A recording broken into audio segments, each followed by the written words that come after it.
नको पाटलाची पाटली पहाड राहणी तुला रुसू नको पहाड जीवा पहाड राहणी रुसू नको पाटलाची पाटली जीवा पहाड राहणी तुला रुसू नको पहाड जीवा पहाड राहणी। जय शिवराय मित्रांनो, तर डेमोमध्ये बघितल्याप्रमाणे रील क्रिएट करण्यासाठी आपल्याला अलाइट मोशनची गरज लागणार आहे। तर सगळ्यात पहिल्यांदा अलाइट मोशन ओपन करून आपल्याला काय करायचं आहे, प्रोजेक्ट्समध्ये यायचं आहे। प्रोजेक्ट्समध्ये आल्यानंतर आजच्या व्हिडिओमध्ये वापरले जाणारे बीटमार्क आणि शेकी प्रीसेट आजच्या व्हिडिओच्या डिस्क्रिप्शन बॉक्समध्ये दिलेल्या लिंकवरून इझिली इम्पोर्ट करू शकता अलाइट मोशनमध्ये। तर इम्पोर्ट करून घेतल्यानंतर सगळ्यात पहिल्यांदा बीटमार्क प्रीसेट ओपन करून घ्यायचे आहे। ओपन केल्यानंतर तुमच्यासमोर अशा प्रकारे इंटरफेस दिसून येणार आहे। तर सगळ्यात पहिल्यांदा काय करायचं आहे, स्टार्टिंगला येऊन खालील प्लसचे नाव क्लिक करून मीडियामध्ये जायचं आहे। तर मीडियामध्ये गेल्यानंतर तुम्हाला अशा प्रकारे मटेरियल दिसून येणार आहे। सगळ्यात पहिल्यांदा एक तुमचा इथं इमेज ॲड करून घ्यायचा आहे। आता हा इमेज मी इथं डेमोसाठी यूज करतोय। इथं तुम्ही स्वतःचा इमेज यूज करून हा स्टेटस आहे तो इझिली क्रिएट करू शकता। सगळ्यात पहिल्यांदा काय करायचं, इमेज ॲड करून घेतल्यानंतर वरती 3 डॉटला जाऊन फिल कंपोजिशन एरिया या ऑप्शनला क्लिक करायचं आहे। म्हणजे काय होणार आहे, एकाच क्लिकमध्ये आपला इमेज लेअर आहे तो फुल स्क्रीन होऊन जाणार आहे।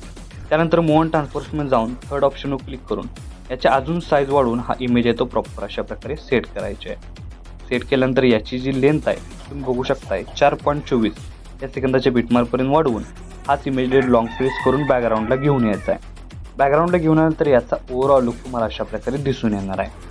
त्यानंतर हाच इमेज सिलेक्ट करून इफेक्टमध्ये जाईन ॲड इफेक्टवर क्लिक करून सगळ्यात पहिल्यांदा स्पॉट कलर हा इफेक्ट अप्लाय करायचा आहे। बघू शकता अशा प्रकारे तुम्हाला याचा ओव्हरऑल लुक दिसून येणार आहे। स्पॉट कलरवर क्लिक केल्यानंतर स्टार्टिंग सेटिंगवर क्लिक करायचं आहे आणि स्पॉट कलर ॲड करायचे आहे। त्यानंतर ॲड इफेक्टवर क्लिक करून फेड इन आणि फेड आउट हा इफेक्ट अप्लाय करायचा आहे। बघू शकता दोन्ही इफेक्ट आपण ॲड केल्यानंतर याचा ओव्हरऑल लुक तुम्हाला अशा प्रकारे दिसून येणार आहे। त्यानंतर काय करायचं आहे, ग्रुप 1 लेअरवर सिलेक्ट करून एडिट ग्रुपमध्ये यायचं आहे। परत एकदा ग्रुप 1 दिसेल, एडिट ग्रुपमध्ये यायचं आहे आणि एक इमेज ॲड करून प्रॉपर मधोमध घ्यायचा आहे आणि या शेपमध्ये प्रॉपर तुम्हाला जेवढी साईज बसवायची आहे त्या साईजनुसार बसवून घ्यायचं आहे। बघू शकता इमेज बसवलेला आहे। त्यानंतर 2 वेळा बॅक यायचं आणि बघू शकता याचा ओव्हरऑल लुक तुम्हाला अशा प्रकारे दिसून येणार आहे। अशाच प्रकारे ग्रुप 2लाही सिलेक्ट करून एडिट ग्रुपमध्ये यायचं आहे। परत एकदा ग्रुप लेअरला सिलेक्ट करून एडिट ग्रुपमध्ये यायचं आहे आणि तिथं इमेज ॲड करून मधोमध घ्यायचं आहे आणि साईज कमी जास्त करून इथं प्रॉपर सेट करायचे आहे। बघू शकता सेट केल्यानंतर याचा ओव्हरऑल लुक तुम्हाला अशा प्रकारे दिसून येणार आहे। त्यानंतर बॅक निघून बघू शकता दोन्ही लेअर झालेले आहेत। त्यानंतर थर्ड लेअर सिलेक्ट करून परत एकदा ग्रुप 1 सिलेक्ट करून तिसरा इमेज लेअर ॲड करून घ्यायचा आहे आणि इथं काय करायचं आपल्याला साईज बरोबर प्रॉपर मधोमध घेऊन यात सेट करून घ्यायचे आहे। आता बघू शकता तिन्ही लेअर आपण प्रॉपर ॲड केलेले आहेत। तर नेक्स्ट स्टेप काय करायचं, बॅक निघून या लेअर तुम्हाला तुटलेले दिसत आहेत त्या फक्त काय करायचं 4.24 सेकंदाच्या बीटमार्कवर येऊन प्रॉपर फक्त वाढवून घ्यायच्या आहेत। कारण याची जी रेझोल्युशन आहे ते हाय रेझोल्युशन आहे, त्यामुळे लेअर आहे त्या तुटत जातात। आपण फक्त काय करायचं आहे, शेवट प्रॉपर ॲड करायचे आहे। तर बघू शकता आपण पहिलं ॲनिमेशन आहे इथे क्रिएट झालेलं आहे। सेकंड ॲनिमेशनसाठी 4.24 या सेकंदाच्या बीटमार्कवर येऊन खालील प्लसचे नाव क्लिक करून मीडियामध्ये जायचं आहे आणि बाकीचे जे इमेज आहेत एक एक प्रमाणे काय करायचं आहे, ॲड करून घ्यायचं आहे। तर बघू शकता हे इमेज मी इथं ॲड करतोय, तुम्ही अशाच प्रकारे इमेज ॲड करून घ्यायचा आहे। इमेज ॲड केल्यानंतर याचं युनिक असं कॉम्बिनेशन तुम्हाला इथं दिसून येणार आहे। इमेज ॲड केल्यानंतर प्रत्येक इमेज लेअर फुल स्क्रीन करण्यासाठी इमेज लेअर सिलेक्ट करून वरती 3 डॉटला जाऊन फिल कंपोजिशन एरिया या लेअरवर क्लिक करून आपण एका क्लिकमध्ये फुल स्क्रीन करू शकतो।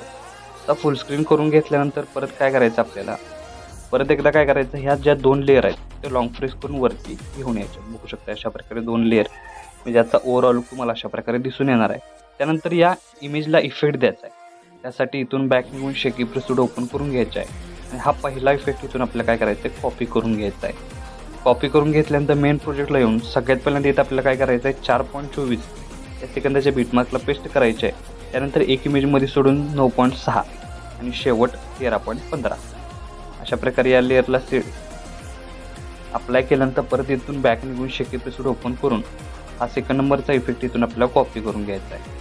कॉपी करून घेतल्यानंतर परत एकदा मेन प्रोजेक्टला येऊन इथं आपल्याला काय करायचं आहे की 6.28 आणि त्यानंतर 11.16 या 2 लेअरला पेस्ट केल्यानंतर याचा ओव्हरऑल लुक तुम्हाला स्टार्टिंगपासून अशा प्रकारे दिसून येणार आहे। तर आपला स्टेटस आहे तो इथं क्रिएट झालेला आहे. आता याला सेव्ह करण्यासाठी वरती ॲरो चिन्ह एकदा क्लिक करायचं आहे. क्लिक केल्यानंतर व्हिडिओचं ऑप्शन सिलेक्ट करून एक्सपोर्टवर क्लिक करायचं आहे. अशा प्रकारे आपला स्टेटस आहे तो HD मध्ये सेव्ह होऊन जाईल. तर आजच्या व्हिडिओमध्ये एवढंच मित्रांनो, भेटूया आपल्या पुढच्या व्हिडिओमध्ये.